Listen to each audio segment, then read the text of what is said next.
Hello বন্ধুরা, mafia এবং love story ভালোবাসার রোমান্টিক গল্প শুনতে ও পড়তে আমাদের স্টোরি অফিসিয়াল মায়ের আঁচল চ্যানেলটি সাবস্ক্রাইব করে বেল আইকনটি বাজিয়ে দিবেন। আমাদের চ্যানেলটি সাবস্ক্রাইব করে আমাদের পাশে থাকবেন। ভিডিওটি ভালো লাগলে সবাই একটা লাইক দিয়ে ভিডিওটি সবার মাঝে শেয়ার করে দিবেন। আশা করি গল্পটি সবারই ভালো লাগবে। শুনতে থাকুন, সঙ্গে রাখুন। তাই ক্যান্টিনের বাইরেই অপেক্ষা করলো খানিকটা সময়। অবশেষে অপেক্ষার পালা মিটল। ক্যান্টিন পুরো ফাঁকা হয়ে যেতেই ক্যান্টিনে প্রবেশ করলো সে।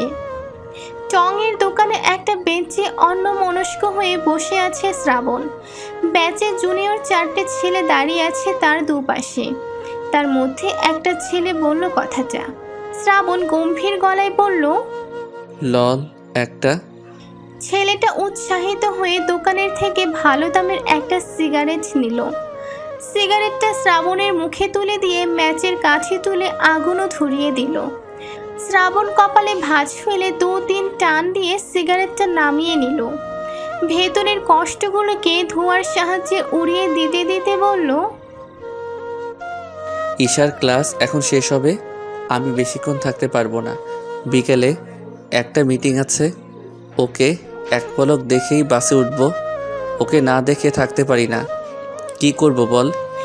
ব্যথাতুর কণ্ঠস্বর শ্রাবণের। কাউকে বুঝতে দিবে না সেই বাহানায় কথাটা বলেই আবার সিগারেটে টান দেয়। ওরা 4 জন একে অপরের মুখে চাওয়াচাওয়ি করে। তন্ময় নামের ছেলেটা একটু খ্যাপাটে ধরনের, রেগে মেগে বলে উঠল, ভাই রাহেন তো এই ফ্যামিলির পরম্পরা, ভাবিরে লইয়া চলে যান, তারপর বিয়ে করে লন, তাহলেই তো হয়, ঝামেলা মিটমাট।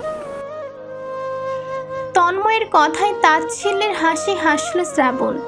পরপর 2 বার সিগারেটে টান দিয়ে বলল, সেই তো চাই না আমার সাথে থাকতে, অন্যকে কি বলি? না ভাই, এইটা হইতে পারে না। ভাবি আপনারা অনেক চাই, আপনি তো জানেন মেয়েদের মন বোঝা এত সোজা না।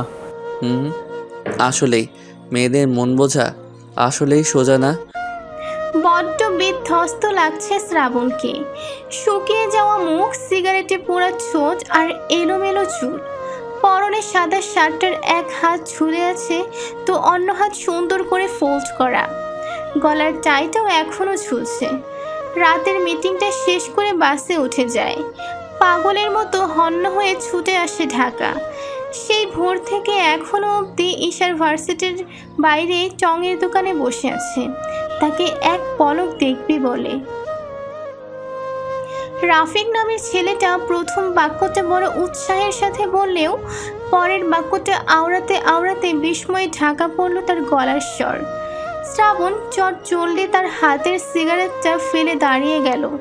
তবে পুনরায় তাকে বসে পড়তে হলে ঈশা আর তুর্যকে হাত ধরাধরি করে আসতে দেখে ভেতরটা যেন ঝলসে যেতে লাগলো শ্রাবণের। মন ভাঙার শব্দই নেই, তবে পীড়া তো আছে। মন ভেঙে যাচ্ছে তার, বড় করুণভাবে মন ভেঙে যাচ্ছে। এই দৃশ্য দেখার জন্য তো বারবার ছুটে আসে না সে। তুর্য একটা রিক্সা ডাকলো। ঈশা এলোমেলো পায়ে হাঁটছে।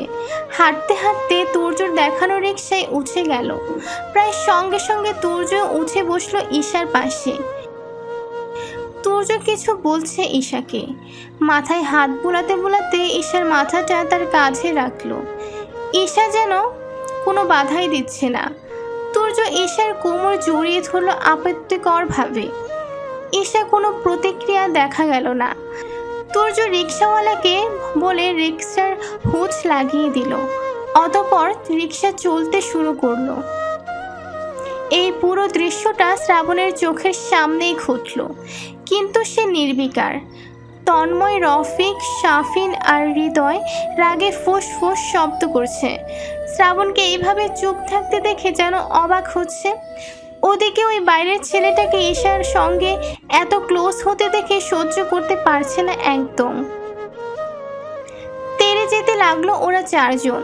শ্রাবণ বড় একটা দীর্ঘশ্বাস ছেড়ে গম্ভীর গলায় বলল, দাঁড়া, যেতে দে ওদের, বললাম তো যেতে দে। রাগান্বিত গলায় চেঁচিয়ে উঠল শ্রাবণ। ওরা 4 জন শ্রাবণের ধমকে রাগ দেখে চুপসে গেল। রিক্সা ততক্ষণে ওদের দৃষ্টির অগোচরে বিলুপ্ত হয়েছে। শ্রাবণ আবারও দীর্ঘশ্বাস ছাড়ল। ওদের উপর ক্ষিপ্র হয়ে লাভ নেই, তাই পুনরায় শান্ত গলায় বলল। কথাতে বলে উঠল হৃদয়। শ্রাবণ মাথা নাড়ে, একটা ঢোক গিলে কিছুক্ষণ চুপ থেকে পুনরায় বলে। শ্রাবণের মনের কঠিন অবস্থা বোঝার সাধ্য হয়তো কারোই নেই, তবে কিছুটা হলেও আন্দাজ করতে পারছে ওরা। এতে যেন ওদের ভেতরটা জ্বলছে। না জানি শ্রাবণের ঠিক কেমন অনুভূতি হচ্ছে। শাফিন আর তন্ময় প্রস্তুত হলো টিকিট আনতে যাওয়ার। রফিক আর হৃদয়কে শ্রাবণকে দেখতে বলে তারা বের হতে হতে আবার দাঁড়িয়ে পড়ল নামিরাকে দেখে। নামিরা দৌড়ে এসে দাঁড়ালো মাঝ রাস্তায়। আশেপাশে চাতক পাখির মতো দৃষ্টি ঘুরে খুঁজতে লাগলো কিছু। শাফিন আর তন্ময় সন্দিহান নয়নে তাকালো। শ্রাবণকে ডেকে বলে উঠল। ভাই ওইটা তো ভাবির বান্ধবী না? শ্রাবণ মুখ উঁচিয়ে তাকালো। নামিরাকে দেখে হ্যাঁ সূচক মাথা নেড়ে বলল। দরকার নেই, তোরা যে কাজে যাচ্ছিলিস যা। শ্রাবণের বারণ শুনে ওরা আর কথা বাড়ায় না, চলে যেতে উদ্যত হয়। ঠিক তখনই ওদিক থেকে ডাক পড়ে নামিরার। শাফিন, তনয়। নামিরার ডাক শুনে এবার শ্রাবণও একটু বিচলিত হয়। শাফিন আর তন্ময় পুনরায় শ্রাবণের উদ্দেশ্যে বলে। বিপদ হইল না তো? শ্রাবণও সেটাই ভাবছে, বলল। যা তো, দেখে আয়। শাফিন আর তন্ময় দৌড়ে যায় নামিরার কাছে। নামিরা ওদের পেয়ে অসহায় গলায় বলে। তোমরা ঈশাকে চেনো তো? তন্ময় বড় আত্মবিশ্বাসের সাথে বলে উঠল। হ্যাঁ, ভাবিরা আবার চিনবো না? থুরি, সাপুরে তো চিনি। কথাটা মুখ ফসকে বেরিয়ে গেলেও সামাল দিল পরক্ষণে। নামিরা প্রায় কেঁদে ফেলার উপক্রম। কান্না জড়ানো গলায় বলল। তো তোমরা ঈশাকে এখনই কার সাথে যেতে দেখেছো? কথাটা শুনে দুজনের মাঝে বোমা ফাটলো যেন। একে অপরের মুখে চাওয়াচাই করে একটু রাগান্বিত হয়ে বলল। নামিরার চোখে এক রাজ্যের বিস্ময় নেমে এলো। শ্রাবণ ভাইকে কোথায় পেলে তোমরা? অবিশ্বাস্য গলায় প্রশ্ন করলো নামিরা। শাফিন টঙের দোকানের দিকে ইশারা করে বলল। নামিরা আর এক সেকেন্ড দেরি করলো না, পাগলের মতো ছুটল সেদিকে। নামিরার চোখ মুখে আতঙ্ক। শ্রাবণকে দূর থেকে দেখতে পেয়ে কেঁদে দিল। এক দৌড়ে শ্রাবণের সামনে এসে দাঁড়িয়ে কান্না জড়ানো গলায় বলে উঠল। ভাইয়া, ঈশার বড় বিপদ, ঈশাকে বাঁচাও। নামিরার কথায় শ্রাবণের কপাল চওড়া হয়ে গেল। শ্রাবণের চওড়া কপাল কুঁচকে গেল। অন্যদিকে মুখ ঘুরে অভিমানী গলায় বলল। বিপদ মানে কি হয়েছে? তুর্জয় ঈশাকে কোথায় যেন নিয়ে গেছে। শ্রাবণের মাথায় যেন আকাশ ভেঙে পড়ে। বিস্ফোরিত নয়নে নামিরার পানে তাকিয়ে বলে। হ্যাঁ দেখলাম তো, দুজনে হাত ধরাধরি করে বের হলো। রিকশায় উঠেও তুর্য কাঁধে ঢলে পড়েছে ঈশা, সবটাই দেখেছি। ভাইয়া, আপনি সেদিন বাড়ি ছেড়ে বেরিয়ে যাওয়ার পর ঈশা নানাজানের সাথে কথা বলে। নানাজানকে ঈশা বুঝিয়ে বলে সে তুর্জয়কে বিয়ে করতে চায় না। নানাজানও ওর কথা আর আপত্তি করে না। সেদিন থেকে তুর্যদের সাথে ওদের সব সম্পর্ক চুকে যায়।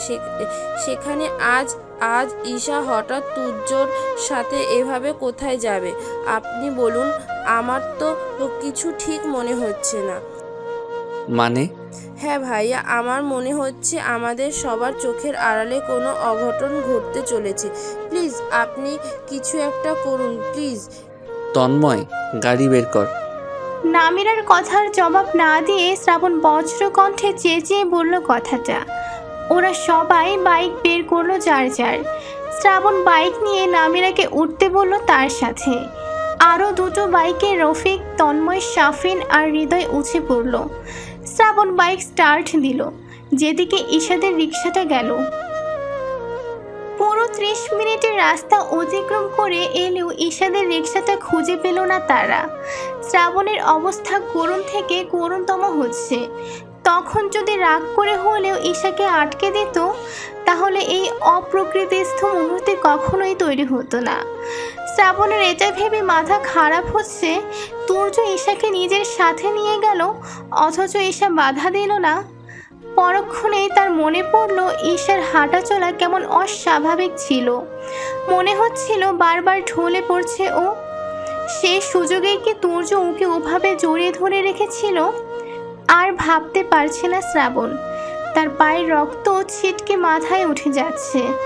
রন্ধ্রে রন্ধ্রে কেবল তুর্যকে জানে প্রাণে শেষ করে দেওয়ার ক্ষোভ ভেসে উঠছে।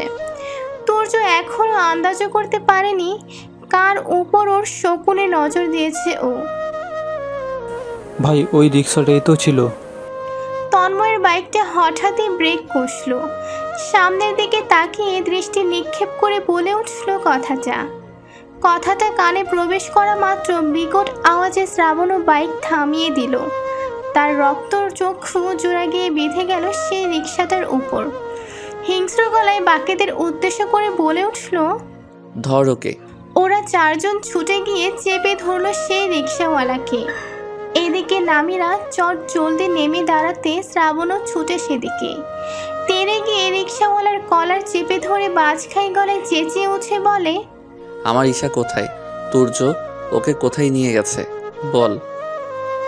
শ্রাবণের আক্রমণাত্মক আচরণে ভড়কে গেল রিক্সাওয়ালা। ভয়ে জড়সড় হয়ে গেল ক্ষণেই। কাঁপা কাঁপা হাতে হাত জোড়ে করে বলতে লাগলো, শ্রাবণ যে নিজেরই হুঁশ নেই তা তাকে দেখলেই বোঝা যায়। নামিরা ছুটে এসে দাঁড়ায় ওদের সামনে। শ্রাবণকে শান্ত হতে বলে ওদের চারজনকেও একটু ধৈর্য ধরতে বলে। এভাবে কথা বললে রিক্সাওয়ালা এমনিতেও ওদের কথা বুঝবে না। নামিরার কথায় সবাই একটু ধীরস্থির হতে চেষ্টা করলো।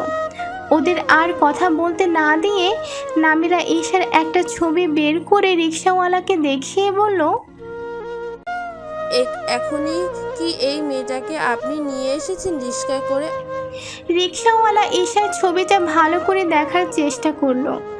প্রথম দফায় চিনতে পারলো না, তবে আন্দাজ করে বলল, সবটা এবার জলের মতো পরিষ্কার হয়ে গেল ওদের কাছে। শ্রাবণ ধৈর্যহারা হয়ে উঠল পুনরায়। রিক্সাওয়ালাকে কিছু জিজ্ঞাসা করতে নিলে রিক্সাওয়ালা ঘাবড়ে গিয়ে পিছিয়ে পড়ে দুপা। তা দেখে নামিরা আবারও শ্রাবণকে শান্ত থাকার জন্য বলে, পুনরায় রিক্সাওয়ালার কাছে ঈশার কথা জানতে চায়।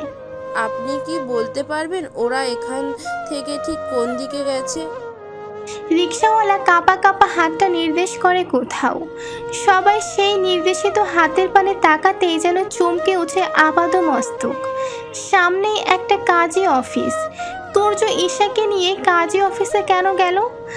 তারা আর এক মুহূর্তও দাঁড়ালো না, হন্য হয়ে ছুটে গেল সেদিকের পানে। কাজীর মাথায় বন্দুক ঠেকিয়ে ধরেছে একটা ছেলে, পাশে আরেকটা ছেলে তাকে শক্ত করে চেপে ধরে আছে। তুর্য আর ঈশা ঠিক তার সামনে চেয়ারে দুটোতে বসা। তাদের পেছনে আরও চারজন দাঁড়িয়ে আছে। দুজনের হাতে বরকনের মালা, দুজনের হাতে মিষ্টির প্যাকেট। তুর্য ঠোঁটের কোণে একটা পৈশাচিক হাসি এঁকে ঈশার পানে তাকালো। ঈশা ঢুলছে ঘুমে, বারবার হাত পা নেড়ে কিছু বলার প্রয়াস করছে, তবে বরাবরের মতোই ফলাফল শূন্য। সে না নিজের হুঁশে ফিরতে পারছে, আর না পুরোপুরি ঘুমের রাজ্যে যেতে পারছে। তার সাথে ঘটতে থাকা প্রতিটা মুহূর্ত সে উপলব্ধি করতে পারলেও এর বিরুদ্ধে প্রতিবাদ করা কিংবা প্রতিক্রিয়া করা কোনোটাই সম্ভব হচ্ছে না তার জন্য।